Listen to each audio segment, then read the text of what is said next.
राज्यातल्या शेतकऱ्यांच्या कर्जमाफी संदर्भात महसूल मंत्री चंद्रकांत पाटील यांनी मातोश्रीवर जाऊन उद्धव ठाकरे यांची भेट घेतली। यावेळी पणन मंत्री सुभाष देशमुख आणि शिवसेनेचे मंत्री सुद्धा उपस्थित होते। राज्य सरकारने जाहीर केलेल्या कर्जमाफीचा जास्तीत जास्त शेतकऱ्यांना कसा फायदा होईल यासाठी शिवसेनेकडून सहकार्य अपेक्षित आहे, अशी अपेक्षा चंद्रकांत पाटील यांनी बैठकीनंतर व्यक्त केली आहे। सरसकट कर्जमाफी आणि 7/12 कोरा करावा या मागणीवर शिवसेना ठाम असल्याचं दिवाकर रावते यांनी सांगितलं आहे।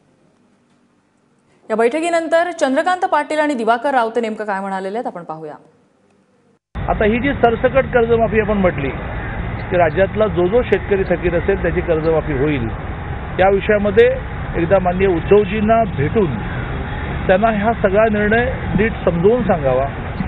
त्याच्या अंमलबजावणीसाठी जे आम्ही एक निकष समिती करतो त्याची जाणीव द्यावी आणि त्यांच्याही काही सूचना घ्याव्यात, या दृष्टीने आज मी आणि माननीय सुभाषबाबू देशमुख आणि सहकार विभागाचे काही अधिकारी असे म्हणून माननीय उद्धवजींना भेटलो।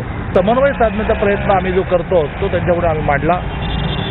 त्यांनी या सगळ्या गोष्टी ऐकून घेतल्यानंतर असं म्हटलं की आम्ही ह्या विषयावर आमच्या आपापसामध्ये चर्चा करतो आणि हा बॅलन्स जो आहे की अधिकाधिक शेतकऱ्यांना फायदा होईल आणि राज्याचं आर्थिक स्थैर्य बिघडणार नाही, हा बॅलन्स आपण नक्की साधू असं त्यांनी म्हटलं।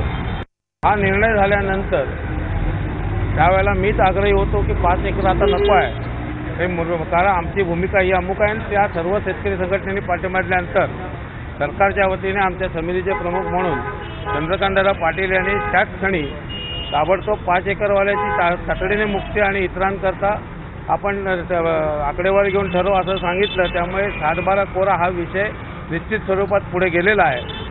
पण शेतकरी संघटनेच्या विविध संघटनांनी आम्हाला निकष हा शब्द आम्हाला त्यांनी वापरला आणि ठरवायचं सांगितलं, म्हणून ही समिती आता पुढची समिती नेमली जाते आहे।